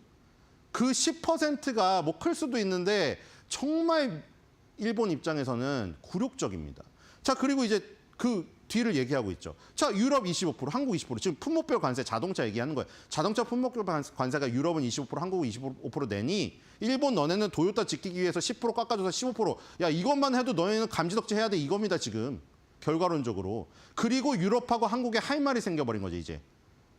예를 들어서 인도네시아에 19% 관세 부과했다고 해서 인도네시아 19%니까 너네 해. 이게 급이 안 맞잖아요. EU, 한국, 일본 정도는 요 동일선상에 놓고 봐야죠. 그래서 자, 일본이 이제 15%를 내는데 EU, 한국, 너네 15% 미만은 생각하지도 마 이겁니다. 일본이 15%를 겨우 지켰는데 그게 10% 깎았는데 한국, EU가 15% 미만 내는 것은 생각지도 말라는 겁니다. 그러니까 지금 EU나 한국이 무슨 짓을 해도 15% 미만으로 안 내려간다는 뜻이에요, 이거. 우리나라도 지금 큰일 났어요. 지금 뭐 방위비를 엄청 뭐 10배를 내든 100배를 내든 15% 미만으로 안 돼요, 지금 이거. 쌀을 다 미국산 쌀을 수입해서 한국산 쌀이 다 없어지고 그래도 안 됩니다. 일본도 쌀 다 내줬죠, 지금. 자, 그래서 한국에서는 무슨 일이 일어날지 지켜보겠습니다. 무섭죠? 경고입니다. 저렇게 얼굴은 웃고 있는데 무서운 얘기예요. 자, EU한테도 경고했죠. EU에는 직접 편지를 보냈죠. 트럼프가. 뭐 각국에 다 편지를 보냈습니다만 EU는 8월 1일부터 30% 부과, 상호 관세만. 이 얘기를 했죠. 그리고 이제 중국에 대한 얘기 나옵니다. H20을 도대체 왜 판매하도록 허가를 내줬냐. 중국을 끝까지 눌렀어야 되지 않느냐 했더니 이 H20은 아시다시피 지금 네 번째입니다. 네 번째로 좋은 칩이에요. 지금 엔비디아가 데이터 센터 제일 좋은 최첨단 칩을 제공하는 것이 블랙엘 시리즈잖아요. 블랙엘 시리즈는 내주지 못하죠. 그래서 이제 H20을 내준 건데 이제 H20을 엔비디아에서 순위를 내려면 한 네 번째 칩 정도 되기 때문에 별로 안 좋은 거 줬다는 거죠. 안 좋은 거 줬고 우리가 이런 협상을 하는 과정 그 중간에 히토류와의 교환이 있었다. 요게 있었는데 최종적인 목표는 이겁니다. 그러니까 히토류는 지금 MP 머티리얼스라고 자국 미국 기업 하나 남은 거 그거 엄청 키우고 있잖아요. 국방부랑 계약을 맺게 함으로써 그렇죠? MP 머티리얼스가 광산을 막 개발했는데 히토류가 나중에 안 필요할 수도 있잖아요. 그래서 미국 국방부가 계약을 맺어버렸어요. 너네가 광산 개발해서 만약 팔 데가 없다고 하더라도 국방부가 다 매입을 해주겠다. 최저 마진 이상 남게 무조건 그 값을 쳐주겠다 이겁니다. 그렇게 키우고 있습니다. 나중에 이 중국을 몇 년 안에 따라잡기 위해서. 그렇기 때문에 그걸 위해서 H20을 주고 히토류를 받은 것이고 아직 중국하고는 마침표가 찍히지 않았죠. 최종적으로 하고 싶은 건 바로 이 얘기였던 겁니다. 지금 이거. 미국 농부들을 위한 얘기였어요. 농산물 야채를 팔고 싶다는 거였어요. 이게 결과론적으로. 캘리포니아 오렌지를 중국에 팔고 싶다는 거죠. 중국도 사고 싶을 거다. 왜냐하면 중국은 미국 같은 곡창지대가 없다. 그러니까 트럼프 스코페스 장관, 러트기 상부장관 얘기가 다 똑같아요. 중국은 전 세계 제조업의 30% 차지하고 있고 세계의 공장이고 중국엔 공장만 엄청 많다. 공장 그만 지어라. 우리 같은 곡창지에서 만드는 쌀, 농산물, 야채 이런 거 사는 소비국가로 변모해라. 계속 이걸 요구하고 있는 겁니다. 자, 마지막 요 그림은 뭐냐면 자, 어제 테슬라 다이나가 오픈했습니다. 다이너가. 그래서 약간 편의점식으로 24시간 그 운영을 하는데 머스크가 그동안 꿈꾸던 우리가 그리고 공상과학 소설이나 만화, 영화에서 보던 그런 식의 어떤 레스토랑식의 편의점이 생겼어요. 그래서 옵티머스 로봇들이 서빙을 하고 있고요. 거기에 테슬라의 그 충전 시설들 그리고 로보택시 정류장으로서의 역할 이런 것들을 합니다. 그런데 이제 테슬라 조이라는 계정에서 올려놨는데 거기에 최첨단 변기가 설치되어 있는데 이런 모습이라고 합니다. 뭐 변기를 막 들어가서 막 직접 찍진 않았죠. 그래서 이런 것들을 올려놨고요. 그래서 어제 보니까 보신 분들 많을 거예요. 이미 인플루언서들이 가서 다 체험을 하고 유튜브에 많이 올려놨더라고요. 그거 보시면 루프탑도 있고 굉장히 미래지향적으로 생겼고 이 사이버 트럭에 썼던 그 스테인리스 재질의 어떤 은색 그 감 있죠. 그걸로 다 둘러싸놨습니다.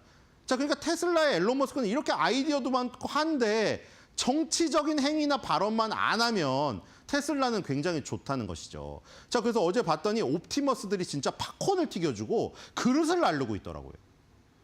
그러니까 지금 이런 시대가 머스크가 말한 그 시대잖아요. 앞으로는 단순히 로봇 팔이 협동 로봇으로 F&B 시장에서 활약하는 게 아니라 휴머노이드 로봇이죠. 휴머노이드 로봇이 각 가정에 배포가 돼서 스타워즈에 나왔던 그 금색 깡통 로봇과 은색 깡통 로봇이 전 세계 가정에 하나 이상씩은 있는 시대가 올 것이라고 하면서 그 선두주자가 우리의 옵티머스 로봇이 될 것이라고 그렇게 얘기를 했습니다. 그래서 실제로 어제 옵티머스 로봇들이 그 실제로 활약하는 모습들이 지금 진행이 되고 있었고요. 그래서 제가 한번 미래를 그려봤습니다. 물론 로봇이 인간적인 어떤 생리 현상을 느낄 정도의 어떤 기관을 갖고 있지는 않죠. 그렇기 때문에 뭐 이거는 저의 상상이긴 합니다만 제가 생각했을 때 24시간 돌아간다고 했잖아요. 근데 하루 종일 생각해 보세요. 우리가 먼저 이 앞서가시는 분은 그 얘기까지 하고 있더라고요. 요즘에 논란되고 있는 거 아시죠? 인공지능과 로봇의 인권에 대해서 얘기하시는 분이 계시더라고요. 그 반대하시는 분은 아니 로봇이 무슨 생각을 한다고 하면서 인권이 있었는데 어떤 분들은 박애주의자 성격이 있으신 분들은 이런 얘기 하잖아요. 아 로봇 훈련시키는데 막 발로 차가지고 넘어뜨리고 보스턴 다이내믹스 보시죠. 발로 차서 넘어뜨리면 바로 일어나고 저게 인권 유린이다 이러시는 분도 있어요. 지금 급진적인 분들은 로봇을 훈련시키는데 왜 저 죄 없는 로봇을 차냐. 훈련할 때도 인권을 지키면서 해라. 근데 제가 뭐 그 재미삼아 하는 거예요. 저는 뭐 그렇게 로봇의 인권을 제가 막 그렇게 생각하진 않는데 로봇이 이제 옵티머스 로봇이 팝콘 튀기고 하루 종일 서빙하고 이러면 팔이 아플 거 아닙니까? 근데 아무도 로봇의 인권을 챙겨주지 않을 거란 말이죠. 지금 같은 상황에서는. 그렇기 때문에 제가 인권을 생각하는 것을 해봤습니다. 아니 얼마나 힘들겠어요. 그러면 이제 알바생들은 이제 이 화장실 가서 좀 쉴 틈이 생기지 않습니까? 쉴 시간이 필요하지 않습니까? 그래서 옵티머스 로봇이 너무 힘들어서 화장실 가서 쉬고 있는 모습이에요. 그런 모습을 그려봤고요. 그래서 옵티머스 로봇이 아무리 자기를 낳아준 아버지, 그러니까 만들어준 아버지가 머스크이긴 하지만 이런 생각을 할 것 같습니다. 알바도 힘든데 머스크 형은 얼마나 괴로우셨을까?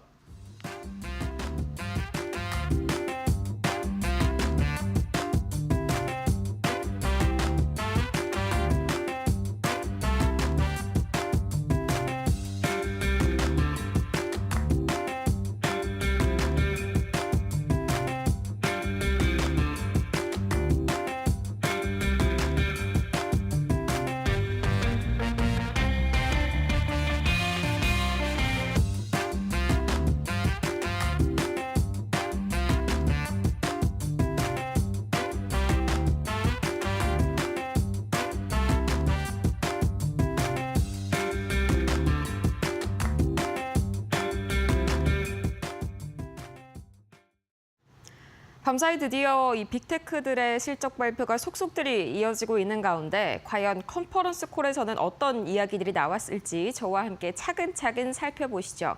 가장 먼저 테슬라입니다. 우선 여러 가지 어닝 미스가 나온 탓일까요? 다양한 이야기들이 나왔습니다. 핵심적인 것부터 살펴보자면요. 우선 이제 네바다주에서 로봇택시 서비스 관련해서 첫 논의를 시작했다라는 말이 나왔습니다. 아직 진척 단계가 아니라 말 그대로 의사소통을 한 그런 수준이라고 네바다주는 밝혔고요. 이어서 사이버캡과 또 그간 참 이 테슬라 주주분들의 속을 태웠었던 세미트럭 2026년 바로 내년에 양산 예정이다라는 소식까지 함께 전해졌습니다. 또 이어서 이 올해 하반기에 더욱더 저렴한 차량을 양산하는 것을 목표로 하고 있다라고 전했고요. 또 ESS 관련 산업이 이 전력 수요의 폭증으로 인해서 상당히 중요성이 증가하고 있다라는 소식도 전해졌습니다. 거기에 더해서 불과 몇 분 전에 전해진 소식인데요. 우선 미국뿐만이 아니라 네덜란드에서도 이 FSD 규제 승인에 근접해 가고 있다라는 소식이 전해졌는데 이때 FSD는 이 감독하에 작동하는 FSD에 한정해서 현재 거의 이제 근접을 했다. 이런 소식이 전해졌고요.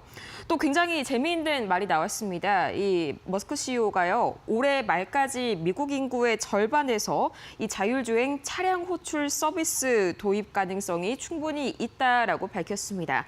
여기서 말하는 차량 호출 서비스라고 하면 우리가 일명 뭐 우버라든지 또는 카카오 택시에서 차량을 직접 앱을 통해서 호출하는 그런 서비스를 의미를 하고 있는데요. 이게 올해 말까지 미국 인구의 절반 이상이 이용을 하겠다. 굉장히 신선한 이야기입니다.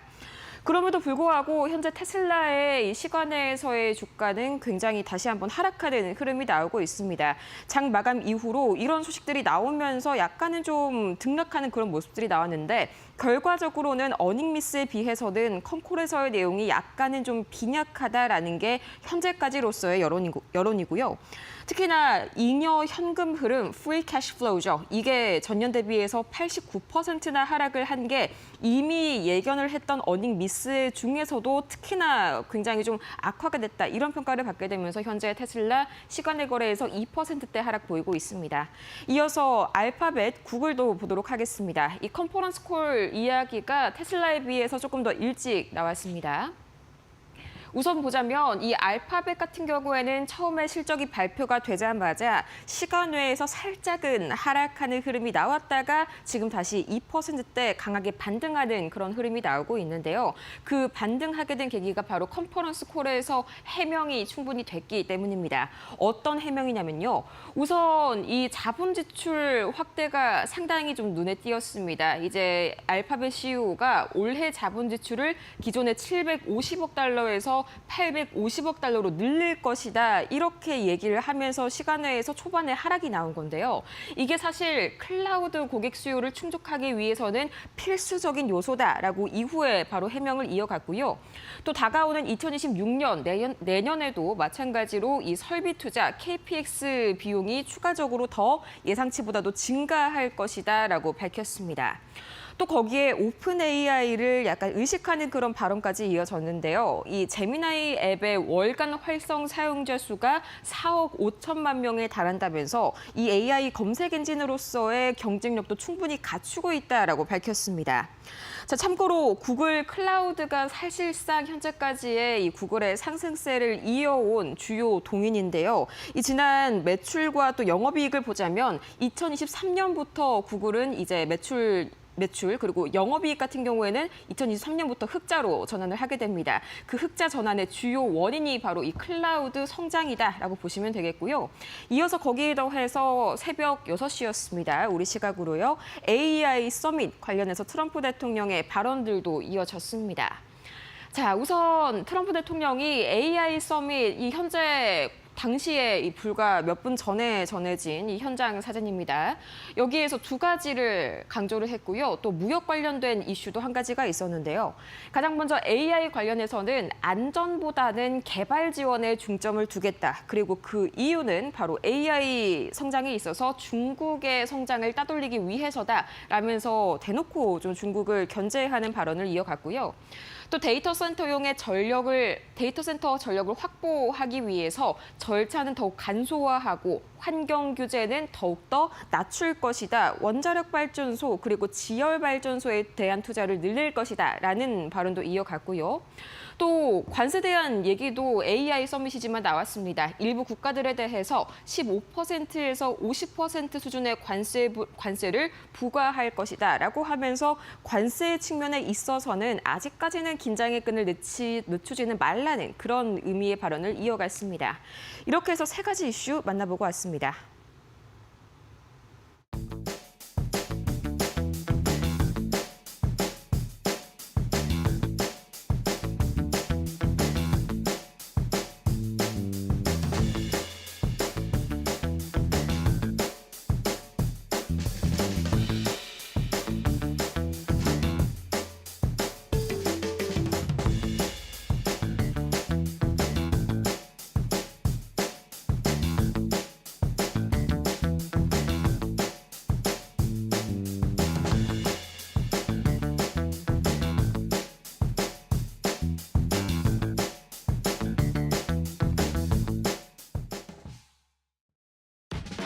네, 여러분 안녕하십니까. 7월 14일 목요일 아침입니다. 이데일리 신문에 오늘 나온 내용들 좀 살펴보겠습니다. 오늘 역시 일면 톱 기사는 미일 관세 협상 이거에 따라서 이제 발등에 좀 떨어진 가장 이제 주요 미국의 주요 이제 교역국 이제 우리하고 결국 EU죠. 앞서 신일섭 위원이 뭐 상세하게 잘 설명을 해주셨는데 일단 저도 조금 그래도 오늘 이게 이데일리 일면의 톱 기사하고 일면 3면에 걸쳐서 가장 중요하게 다루고 있기 때문에 얘기를 좀 신문에 나온 내용 중심으로 얘기를 좀 해보겠습니다. 일단 제목을 보시죠. 쌀까지 내주고 관세 낮춘 일, 한국 카드 아낄 때 아냐 이렇게 얘기를 했습니다.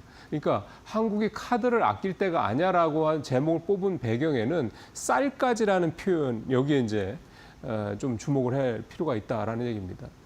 일본도 그렇고 우리도 그렇고 이 농축산 분야의 개방 문제는 굉장히 예민합니다. 이게 사실은 표하고 연결되어 있기 때문이죠. 우리도 마찬가지입니다. 우리도 이미 쌀 일부 개방 얘기가 나오거나 또는 그 미국산 쇠고기 지금 현재는 30월령, 그러니까 30개월짜리 미만 소고기만 우리가 좀 수입하고 있지 않습니까? 그거를 그동안에 뭐 이미 얘기가 좀 나왔습니다만 30개월령 이상으로 올려달라, 뭐 올려라죠, 뭐 사실은.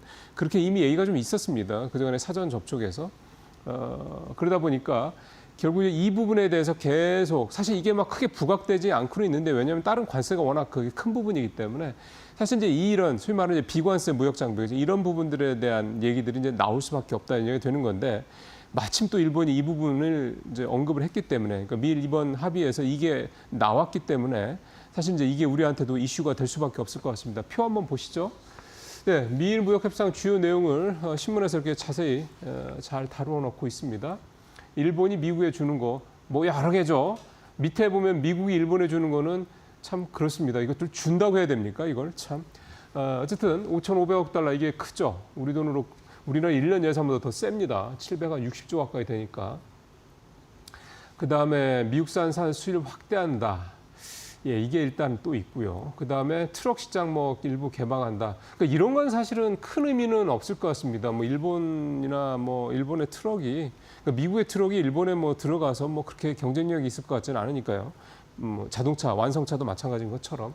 그다음에 이제 알래스카 LNG 사업이죠. 그러니까 우리가 지금 미국과의 협상에서 일단 어떻게 보면 좀 부담스러울 수밖에 없는 부분이 첫 번째 이 대규모 투자권.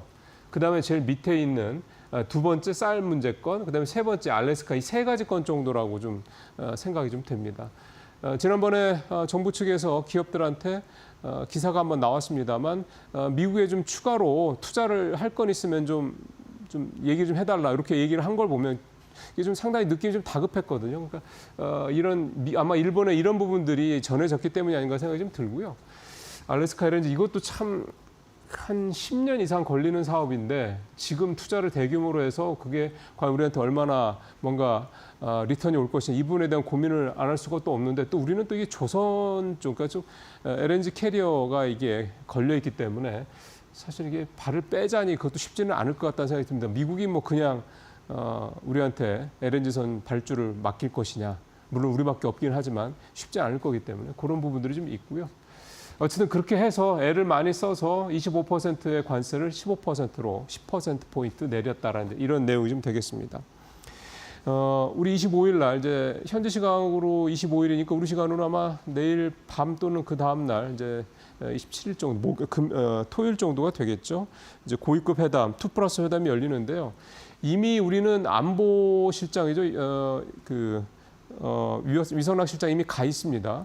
그리고 지금 구윤철 기획부총리, 그다음에 여한구 통상본부장, 그다음에 김정관 산업부 장관 좀 다 출발해서 미국에 가 있습니다. 아마 지금 본격적으로 좀 협상이 좀 시작됐을 거라는 생각이 좀 드는데요. 이게 이렇게 가이드라인이 이렇게 만들어지다 보니까 우리로서는 부담이 좀 될 수도 있고 또 한 측면에서 봤을 때는 저 정도구나라고 뭔가 좀 우리도 좀 어떤 포인트를 잡고 들어갈 수 있는 부분도 있습니다. 또 우리가 일본에 비해서 갖고 있는 레버리지도 있습니다. 예를 들어 대표적인 게 뭐 조선업이 되겠죠. 이런 부분들. 그리고 중국에 대한 견제와 관련해서 대체할 수 있는 것들이 있습니다. 뭐 배터리 같은 부분이 될 수도 있겠고요. 좀 여러 가지 부분들이 있을 겁니다. 그래서 그런 부분들을 가지고 우리가 레버리지를 최대한 활용해서 어차피 우리가 5,500달러 투자는 못 합니다.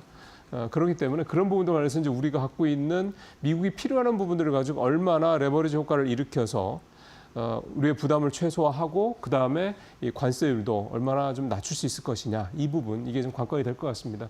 우리 협상단을 믿어야죠. 기대를 좀 해보겠습니다. 자, 오늘 이제 이 기사를 두 번에 배치를 하는 이유가요. 일본이 저렇게 사실은 퍼준 거죠.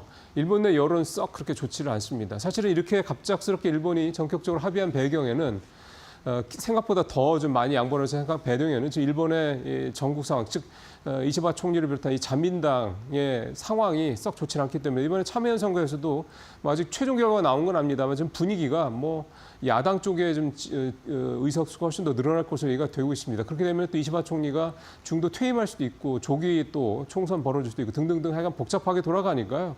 그런 점들 때문에 저렇게 전격적으로 합의가 된 게 아니라 이런 얘기도 사실 일부에서 좀 나오고 있습니다. 그런 점들을 감안했을 때 저게 이제 경제적인 측면 또 금융시장적인 측면에서 봤을 때는 일본의 가치가 일본 경제의 가치가 일본 돈의 가치가 떨어진다.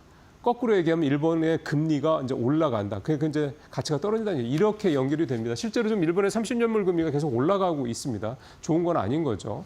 또 일본의 지난 6월 기준으로 소비자 물가가 3.3%를 기록했습니다. 우리가 지금 2% 조금 넘는 거에 비하면 굉장히 좀 많이 올라가는 거죠. 언뜻 그런 생각 듭니다. 일본이 CPI가 소비자 물가가 3.3%라고 이런 생각도 드실 수도 있습니다.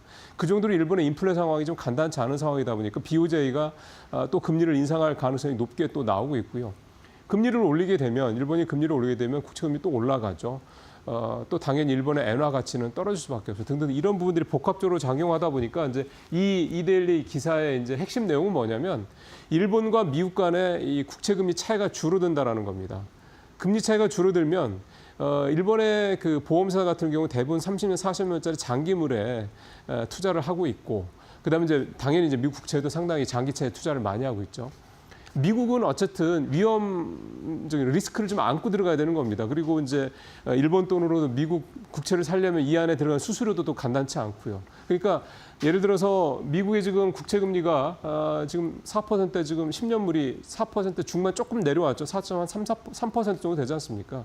근데 일본이 이 미국의 10년물 국채를 살 때는 4.3%에 대한 이 금리만 사는 게 아니라 수수료가 들어가기 때문에 사실상 4.67% 이상 배된다고 봐야 됩니다. 그렇게 되면 일본의 이제 금리가 계속 올라가지 않습니까? 그러면 생각해 볼 때 리스크라든가 환문율이라든가 이런 것들을 감안해서 미국 국채에 투자하는 것보다 그냥 그런 거 전혀 없는 리스크가 전혀 없는 일본 국채에 투자하는 게 나을 수도 있다는 얘기가 되는 겁니다.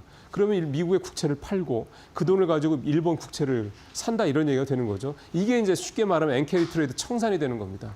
잘 아시는 것처럼 작년 8월에 이 엔캐리 트레이드 청산 때문에 전 세계 시장에서 급락을 했었죠. 이렇게 좀 자꾸 일본의 금리는 올라가고 미국의 금리는 이제 지금 뭐 하반기에 또 금리를 연준이 내릴 테니까 이렇게 내려간다고 하면 금리 차이가 좁혀지고 그러면 엔캐리 트레이드 청산 이 소위 말하는 분위기가 조성이 된다는 거죠. 그리고 지금 상황에서 엔캐리 트레이드 청산이 많이 이루어진다 그러면 또 한 번 시장이 뭐 전 세계 시장이 또 출렁거릴 수 있다. 이제 이 얘기에 대한 부분을 좀 다루고 있는 건데요.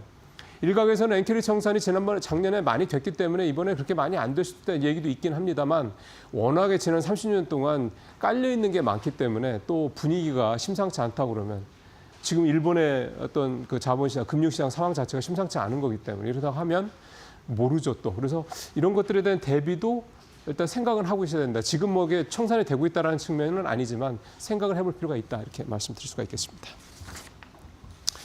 예, 코스닥 시장 얘기 좀 해보죠. 코스닥 시장 최근에 좀 좋아졌죠. 예, 키 맞추기 얘기도 되고, 바이오 그다음에 2차 전지 중심이긴 한데 또 이 코스닥 시장이 또 지수가 많이 올랐던 이유 중에 이 스테이블 코인 관련된 어떤 이 테마주들이 주가가 많이 오르는 것도 있습니다. 표 한번 보여주시면요. 스테이블 코인 관련주도 주가인데요. 예. 적게는 21%, 많게는 57%가 7월 들어서만 상승을 했습니다. 이게 이렇게 된다고 그러면 전체적으로 코스피가 상승하는데, 코스닥이 상승하는데 스테이블 코인 주들도 적잖은 그런 몫을 했다 이렇게 얘기가 좀 되는 건데요.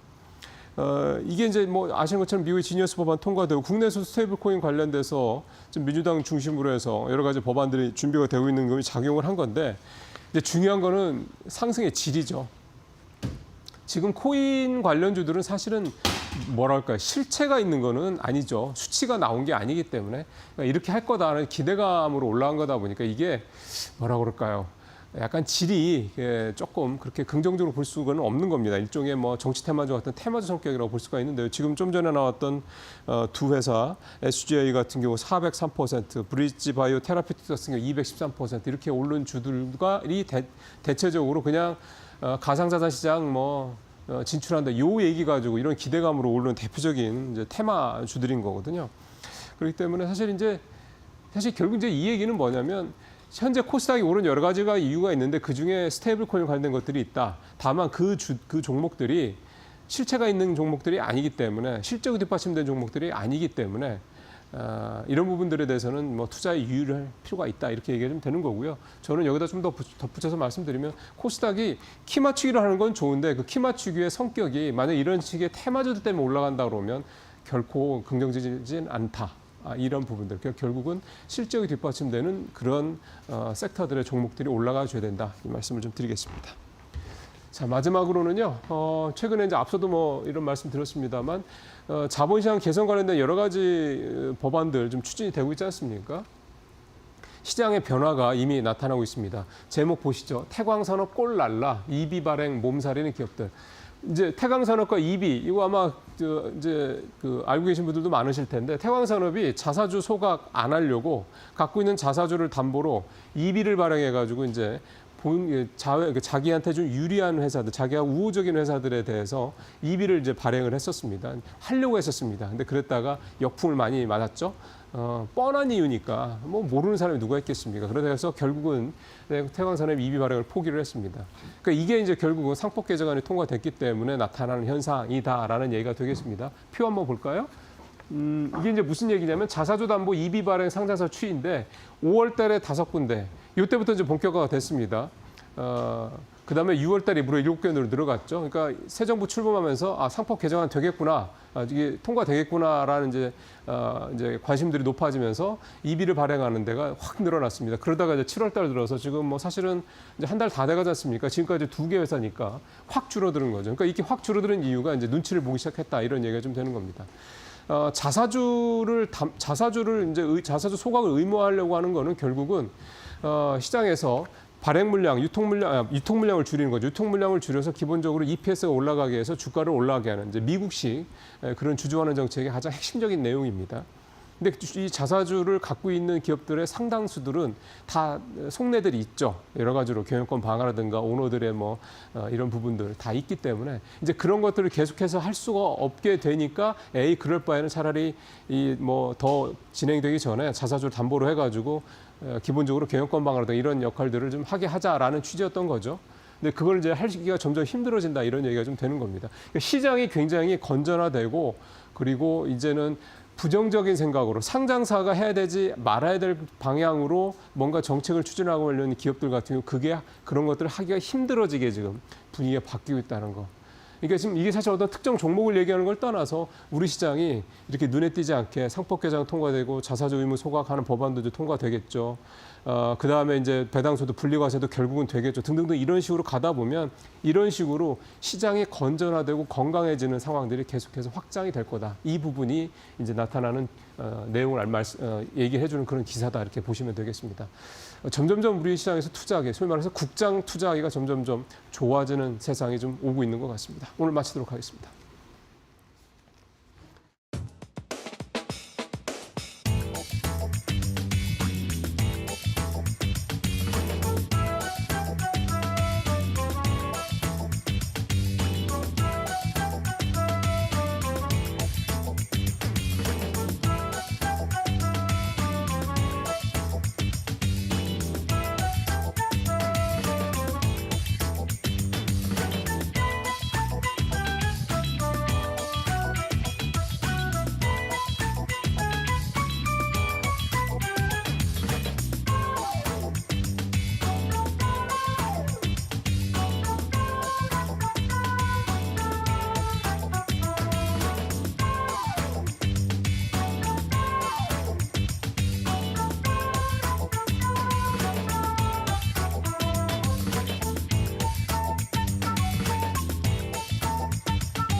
마켓 비하인드로 이어가 보도록 하겠습니다. 오늘은요, 이 조이준 생크션랩 대표와 이야기 나눠볼게요. 어서 오세요. 예, 안녕하세요.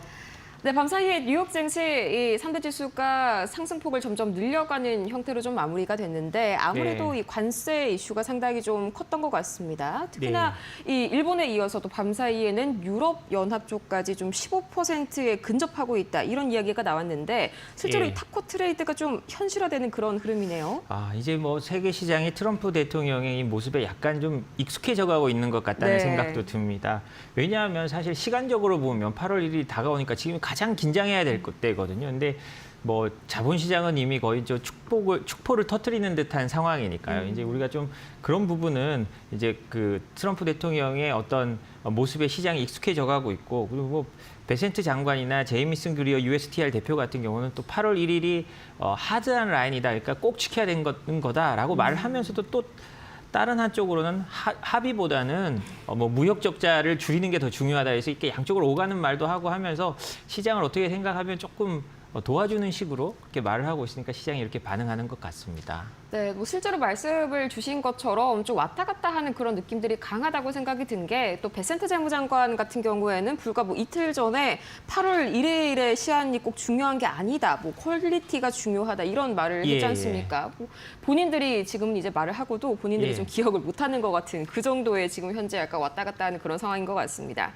이어서 어제 일본과의 깜짝 이런 관세 발표도 좀 시장을 크게 흔들어준 것 같은데 특히나 어제 현대차 7% 급등했지 않습니까? 굉장히 그렇죠. 많이 놀랐는데요. 뭐 우리도 이 정도로만 비슷하게 관세를 가져가면 오히려 우리 자동차가 더 유리하다 이런 전망이 나오네요. 뭐 그럴 수 있다면 아주 좋겠죠. 근데 이제 우리 당국은 지금 아마도 비상일 겁니다. 지금 네. EU하고 일본이 모두 15% 주요 다 자동차 수출국들이잖아요. 우리도 거기에 맞추지 않으면 사실 1%라도 우리가 높으면 우리가 사실은 굉장히 관세는 상대적인 거니까 그 상대적인 게임에서 우리가 지게 되는 거거든요.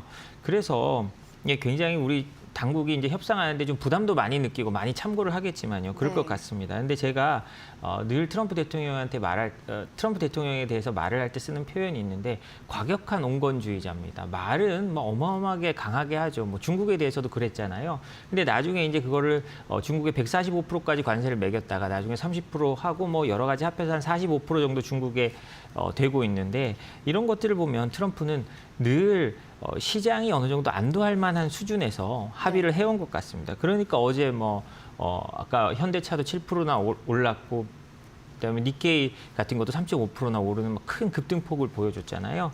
그런 것처럼 아마도 트럼프 대통령은 뭐 그런 식으로 해나갈 거라고 생각은 듭니다. 네, 확실히 이번에 트럼프 대통령의 어떤 행보나 발언들을 보자면 정말 관세는 그냥 말 그대로 뭐 관세를 늘려서 세수를 확보하겠다. 이건 그냥 표면적인 그런 이슈에 불과하고 네. 그 대신에 그걸로 인해서 투자를 유치해오고 상대 국가의 뭔가 시장을 개방하겠다. 여기에 좀 초점이 상당히 맞춰져 있는 것 같은데 그러면 우리도 마찬가지로 일본과 좀 비슷한 걸 내어줘야 비슷한 관세를 가져올 거 아닙니까? 우리가 그럴 좀 여력이 있을까요? 그게 굉장히 좀 어렵습니다. 일본도 보니까 국영은행이나 뭐 국가투자기관들에 대해서 뭐 대출 한도나 이런 걸 늘려주고 그럼 트럼프 대통령이 지정하는 곳에 투자를 한다라는 식이던데요. 네. 그래서 사실은 얼마 전에 우리도 비슷한 보도가 나왔습니다. 일본의 무역 흑자가 뭐 작년에 680억 달러 정도 됐는데 대미 무역 흑자가요. 우리도 한 뭐 570억 달러 정도 됐으니까 미국에서 그만한 수치를 요구한다는 거예요. 그만한 펀드를 요구해서 우리 당국이 굉장히 지금 곤혹스러워한다라는 보도가 나왔었거든요. 그렇기 때문에 우리가 사실 거기에 맞춰주기가 뭐 우리가 EU나 일본처럼 우리 국력이나 우리 규모를 생각했을 때 쉽지가 않습니다. 거의 우리 1년 예산 규모잖아요. 그렇기 때문에 우리가 미국이 우리에 대해서 얼마나 그런 부분을 감안해 줄 수 있는지가 문제인데요. 저는 사실 정말 일본만큼만 받아도 굉장히 우리가 성공했다고 생각하는 게 트럼프 대통령이 2기 출범 전만 해도요. 그때 트럼프 대통령의 그 주변 측근들이 이번에 관세는 동맹의 등급에 따라 결정될 거다라는 글을 많이 쓰고 했습니다. 네. 그러면 사실 우리의 동맹의 등급이라면 우리가 EU나 특히 나토 동맹이나 뭐 일본에 비해서 우리가 동맹의 등급이 높다고 말할 수는 없잖아요. 그게 뭐 냉정한 현실이기 때문에 그렇기 때문에 지금 우리가 EU나 일본만큼 만약에 해온다면 뭐 굉장한 성공이라고 저는 생각을 합니다. 이게 상당히 그래도 캐나다 같은 경우에는 원래 이 캐나다, 멕시코, 미국 3자 간의 무역 체결국 협상을 체결했지 않습니까? 그래서 예. 약간은 좀 봐준다 하는 느낌이 없지 않아 있었는데 예. 우리도 좀 FTA 현재 체결을 한 상태인데 예. FTA 같은 경우에는 지금 완전히 그냥 효력을 상실했다 이렇게 봐도 무리가 아닐까요? 저는 뭐 안타깝지만 뭐 완전히 효력을 상실했다고까지 표현하면 좀 그렇지만 네. 이제 그 협상에서 FTA에 대한 기억은 좀 지워야 될 것 같습니다. 왜냐하면 참 우리로서는 안타깝죠. 저희 기억에는 그 FTA를 통과시키기 위해서 우리 사회가 얼마나 갈라지고 당시에 그렇죠. 얼마나 큰 문제가 있었습니까? 그렇게 해서 만든 FTA인데 이제는 또 그 FTA를 거의 없다고 생각하고 제로 베이스에서 한다고 생각하는 게 저는 맞을 것 같습니다. 트럼프 대통령의 특징이 또 그런 거니까요. 맞죠. 동맹이라고 하면 오히려 동맹이 적들보다 우리에게 더 나쁘게 대한다고 뭐 수차례 말하는 사람이고요. 한국을 머니머신이라고 부르는 사람이니까 어떻게든 생각하면 뭐 한국으로부터 더 많은 이익을 가져갈까가 트럼프 대통령의 머릿속에 먼저 있을 것 같습니다. 그렇죠. 뭐 실제로 말씀을 주신 대로 오히려 동맹국이라서 더 뭔가 좀 까칠하게 대하는 것도 없지 않아 있는 것 같습니다. 실제로 이 서한을 발송한 국가도 일본과 우리나라가 제일 먼저 타겟이 됐지 않습니까? 네. 이번에도 절대 그런 측면에 있어서는 좀 긴장을 늦출 수가 없다라고 생각이 드는데요. 자, 근데 트럼프 대통령 하면은 이렇게 강한 이미지도 있지만 사실 타코 트레이드라는 단어가 나오기 전에 블러핑이라는 단어가 또 굉장히 트럼프 대통령을 네. 수식하는 단어였죠. 이게 한마디로 큰 소리만 땅땅 치고 막상 그렇게까지 심각하게 뭔가를 하진 않는다는 말인데 뭐 실제로 당시 일기 당시만 하더라도 방위비를 뭐 엄청 올린다고 했다가 사실상 방위비는 그대로 냅둔 상태에서 뭐 바이든 행정부에 가서야 방위비를 올리는 그런 예. 움직임들이 나타났습니다. 이번에는 뭐 그런 것들에 대해서 기대를 좀 해볼 수 없는 걸까요? 그러기에는 트럼프 행정부가 좀 너무 많이 남은 것 같고요. 어떤 그런 요행을 말하기는 조금 트럼프 행정부가 많이 남았고요. 그렇지만 트럼프의 패가 어떻게 변할지는 진짜로 잘 지켜봐야 됩니다. 사실은 트럼프 대통령에 대해 책을 쓴 사람들, 그 주변에 일기 때 있던 사람들을 보면 네. 트럼프 대통령 자체도 트럼프의 생각을 잘 모른다는 거예요. 왜냐하면 굉장히 즉흥적인 사람이기 때문에 그게 이제 그런 즉흥적인 걸 가지고 뉴욕에 가지고 거부가 됐고 미국 대통령까지 된 사람이잖아요. 그러니까 아마 자신의 그 감에 따라 갈 겁니다. 그래서 우리도 이번에도 봤지만 일본에 대해 그 협상을 했을 때 트럼프 대통령의 테이블에 올라온 건 관세는 10%고 관세는 10%고 저기 투자 펀드도 처음에는 4천억 달러로 올라왔다는 거잖아요. 그리고 수익 공유도 50%로 하는 거였는데 그거를 트럼프 대통령이 즉석에서 15% 그다음에 투자 펀드는 5,500달러. 그다음에 수익은 90% 미국이 갖는다라고 고쳤다라고 하는 게 미국 언론들의 보도니까요. 네. 그런 걸 보면 우리가 또 어떻게 될지 우리의 협상은 잘 되길 바랍니다만 혹시나 우리의 협상이 그 트럼프의 변덕에 걸리면 우리 또 난항을 겪을 수밖에 없을 것 같습니다.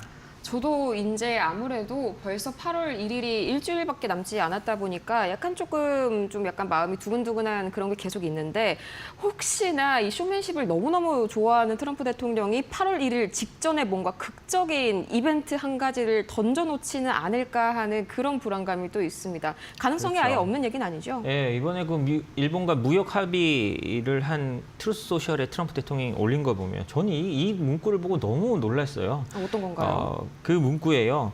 일본이 펀드를 만들었다라고 하는 거예요. 트럼프 대통령이 나의 지시로, at my direction이라고 적었습니다. 내 지시로 일본이 펀드를 만들었다는 거예요. 뭐 중간에 어떤 일이 나든지 저는 이거는 비외교적인 걸 넘어 좀 이렇게 약간 모욕적이라고 생각할 수도 네. 있습니다. 주권국이 어떤 펀드를 만들어서 700조 원이 거의 800조 원 가까운 펀드를 만들어서 미국에 투자하고 그 수익도 90%를 미국이 가져가는 그런 상황에서 그거를 좀 조심스럽게 발표해도 될까 말까 한 상황에서 트럼프 대통령은 내 지시로 이런 일이 있었다라고 말을 했으니까요.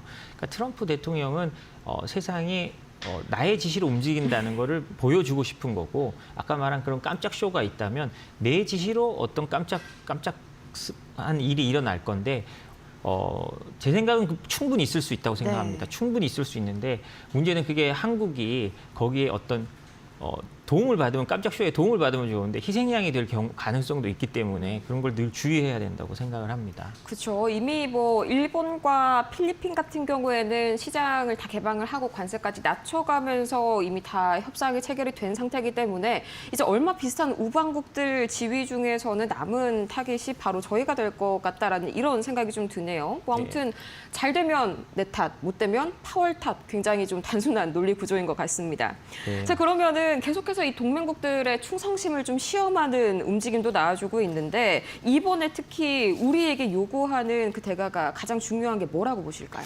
아무래도 뭐 시장 개방 우리는 미국에 될 만큼 되어 있습니다. 뭐 어차피 FTA를 통해서 미국 들어오는 거는 거의 무관세로 들어오고요. 네.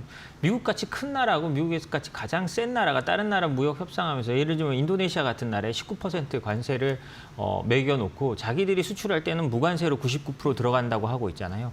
이건 뭐 거의 뭐 우리가 저기 구한말에나 보던 조약 같은 그런 상황인데요.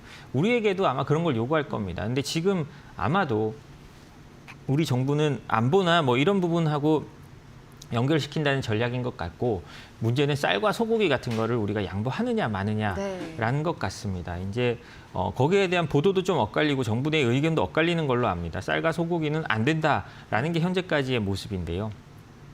일본이 한 걸 하고 보니까 우리도 좀 어쩔 수 없지 않느냐라는 현실적인 말씀을 하시는 분도 있다고 합니다. 그래서 이제 나중에 이게 막판 협상에서 이 부분이 어떻게 풀리는지를 봐야 알 수 있고요. 그리고 특히 트럼프가 요구하는 일본처럼 뭐 펀드를 우리가 실제로 만드느냐 안 만드느냐 그것도 가장 큰 또 이슈 중에 하나가 될 수 있겠죠. 네, 이 5,500억 원인 줄 처음에 알았는데 네. 5,500억 달러라는 소식을 듣고 말씀을 주신 것처럼 정말 이게 쌀과 쇠고기라는 정말 까다로운 문제를 거치지 않고서는 우리가 저렇게까지 대규모 투자를 단행하기가 어려울 텐데 참 여러 가지로 농민분들께서도 참 답답하신 그런 상황인 것 같습니다.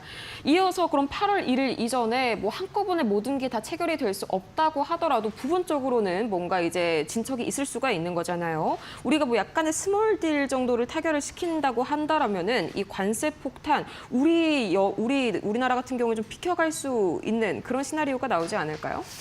근데 제가 트럼프 1기 시절에 그 워싱턴 특파원을 한 4년을 했거든요. 네. 그때 보면 그 스몰딜 타결이 쉽지가 않습니다. 트럼프 대통령과 해서 스몰딜 타결을 한 것들이 이렇게 많지 않고 그리고 트럼프 대통령과 무역 협상을 하는 여러 그 국가들이 있었잖아요. 네. 그 국가들이 다들 저런 아이디어를 가지고 왔는데 트럼프 1기 때도 거의 성공한 데들이 없었습니다. 예, 그래서 스몰 딜을 할 수 있으면 일단 스몰 딜부터 하고 이제 최소한의 우리의 그 권익을 지키고 협상을 늘려가는 게 좋은데 지금 뭐 EU나 일본이 저런 식으로 한꺼번에 딜을 하는 게 그들도 아마 저렇게 하고 싶었을 텐데 못하는 거는 그런 걸 원하지 않고 빨리 끝내려 하는 그런 트럼프 행정부의 의지가 강하다는 걸 아마 느꼈기 때문에 그럴 것 같습니다.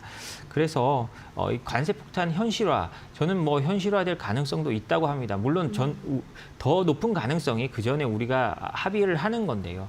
어찌됐든 트럼프 대통령이라면 EU하고 일본까지 저렇게 했으니 한국이 만약에 마지막에 말을 잘 안 듣고 협상이 잘 안 된다라고 하면 한국의 자기 지지층에게 보여주기 위해서도 정치적으로 위해서도 나는 동맹에도 이렇게 하는 사람이다라는 게 트럼프의 어떤 트레이드 마크 같은 거니까요. 우리가 아마 뭐 시범 케이스 같은 게 될 가능성도 없지 않아 있다고 생각을 합니다.